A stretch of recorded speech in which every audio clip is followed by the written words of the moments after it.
There is a version of you that already knows something is wrong, not with your ambition, not with your taste, not with your desire for a life that feels as extraordinary as the one you quietly imagine when no one is watching. What is wrong is far more specific than that, and tonight we are going to name it precisely. You have been handed a blueprint for looking wealthy. A set of habits, rituals, and purchases that signal success to the world around you, and you have followed that blueprint faithfully.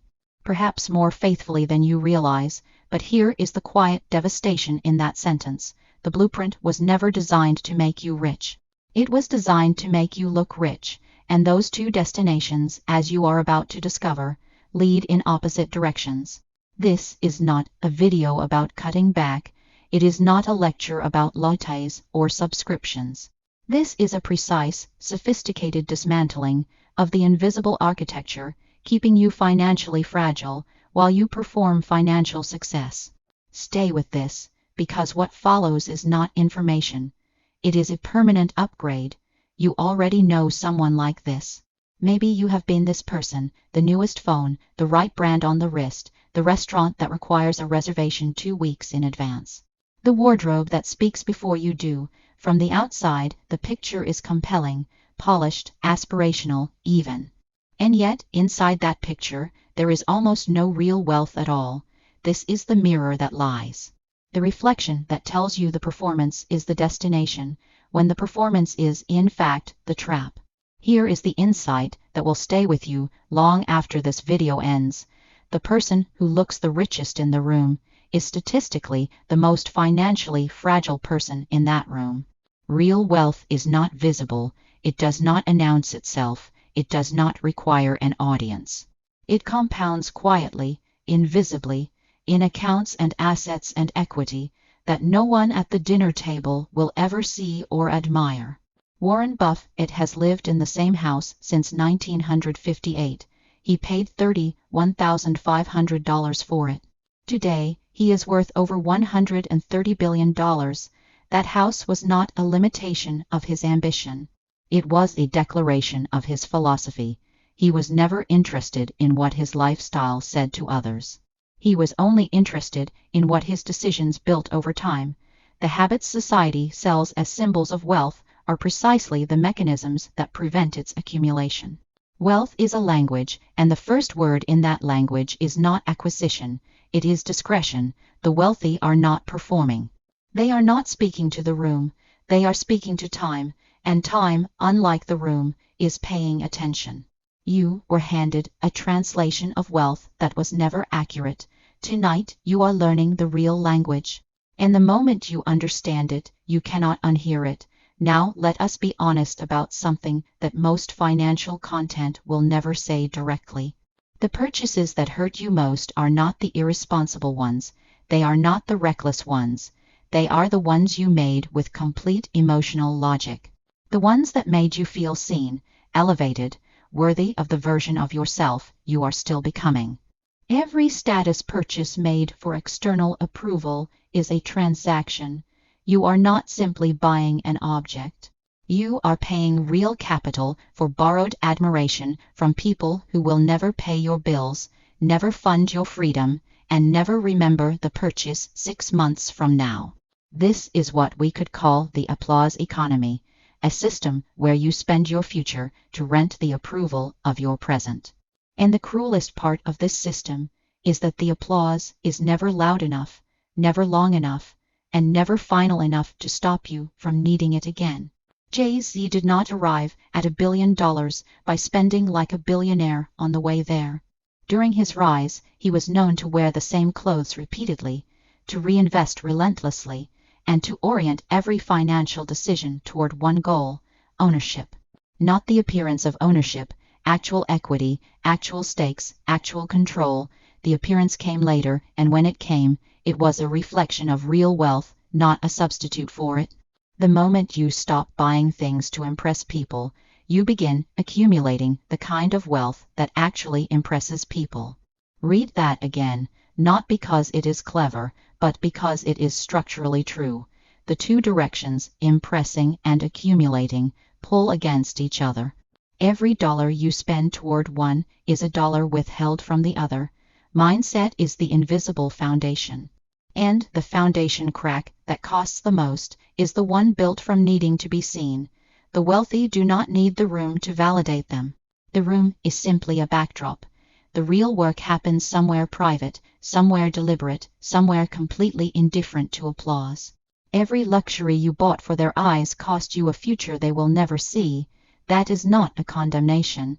That is a correction, and there is a profound freedom waiting on the other side of it. You have earned something. You work hard, you are intelligent, you deserve to enjoy the life you are building. No one serious would argue otherwise. But here is where the knife turns quietly. Somewhere between deserving a reward and restructuring your entire financial identity around self-reward, a very expensive line gets crossed. And it gets crossed so smoothly, so naturally, and so frequently, that most people never feel it happen. Lifestyle inflation disguised as self-reward is the most elegant form of self-sabotage ever normalized by modern culture.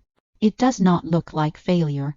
It looks like success, it feels like progress, it carries the language of wellness and self-care and the good life.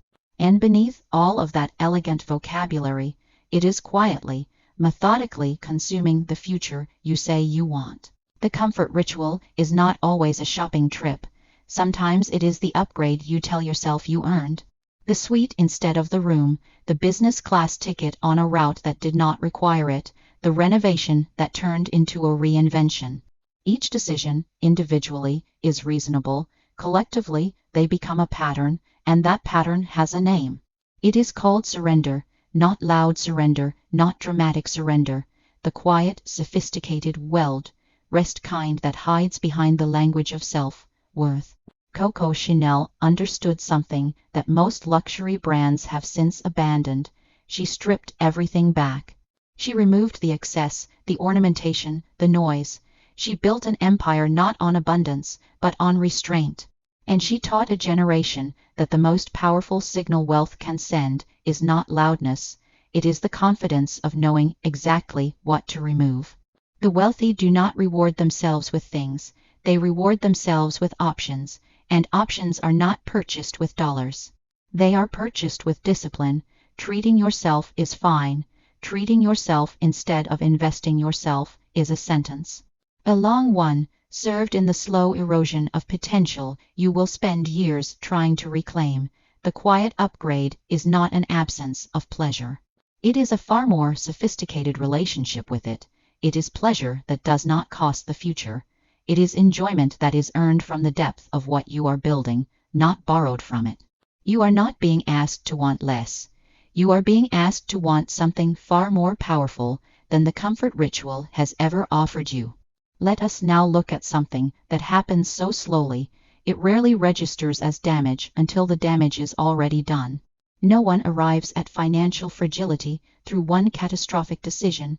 That is not how it works. That is almost never how it works. Wealth is not destroyed in a single moment of weakness. It is bled out through dozens of small, unconscious, recurring choices that feel harmless in complete isolation from each other. The subscription you barely use, the membership that renews silently every year, the daily ritual that has compounded into a monthly number you would be uncomfortable saying aloud. The insurance policy you have not reviewed in 4 years, the service you pay for out of habit, not use. None of these feel like wealth killers. Each one, alone, is defensible, even reasonable, but this is where the surgical lens matters. Because when you lay these choices beside each other, a pattern becomes visible that no single choice would ever reveal. And that pattern is not bad luck, it is not a difficult economy, it is not the fault of your income bracket or your city or your circumstances. It is a precise, mappable, correctable set of financial leaks. Charlie Munger spent decades studying not just how wealth is built, but how it is quietly destroyed. His conclusion was not that people fail because of bold mistakes. His conclusion was that the consistent elimination of small financial stupidities, compounded over time, was the secret architecture beneath Berkshire Hathaway's extraordinary success. Not genius acquisitions, not market timing, the relentless removal of what should not be there. The difference between a millionaire and someone who earns the same salary is rarely income. It is the number of financial leaks they identified and sealed before the age of 35. That number, that age, let it sit with you for a moment. You do not have a money problem, you have a money leak problem. And unlike a money leak problem is entirely within your power to solve today, not when you earn more, not when circumstances improve. Now, wealth as a language has a grammar, and the grammar requires that before you speak in accumulation, you must first stop speaking in loss. Seal the language of the leak, and the language of growth becomes available to you in a way it never was before. This is the focused clarity that separates the financially intentional from the financially hopeful. One maps the leakage, the other waits for the income to outrun it. The income never outpaces the pattern. Only the decision to see the pattern clearly can do that. Everything we have covered tonight points toward a single threshold. The moment you realize you have been performing wealth rather than building it, the moment you see the applause economy for what it is, the moment the comfort ritual loses its disguise, the moment the leaks become visible and intolerable. Each of those moments is not a failure. Each of them is a doorway, and they all lead to the same place. An identity shift so clean, so final, so quietly powerful that the person who walks through it does not look back. Not because looking back is painful, but because it simply no longer makes sense. Lasting wealth begins the moment you permanently transfer your loyalty. Not your income, not your habits yet, your loyalty, the deep, fundamental allegiance you carry about what matters, what signals success, and what deserves your financial attention. Transfer that loyalty from how your life looks to how your life compounds, and everything downstream changes. John D. Rockefeller began keeping a personal ledger at age 16.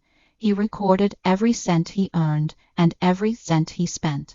Not because he was poor and careful, but because he understood something profound, that the act of tracking was the first and most sacred act of wealth creation. It was not restriction, it was respect, respect for money as a force that follows attention, that grows where it is observed, that compounds where it is honored. He did not treat frugality as deprivation. He treated it as the opening chapter of a story whose final pages would be written in a scale that history still struggles to contain. The richest version of you was never going to be found in a purchase. It was always waiting on the other side of a decision. A decision to stop performing wealth and start building it. Mindset is the invisible foundation. The lifestyle, the assets, the freedom, the legacy, all of it is built above the ground.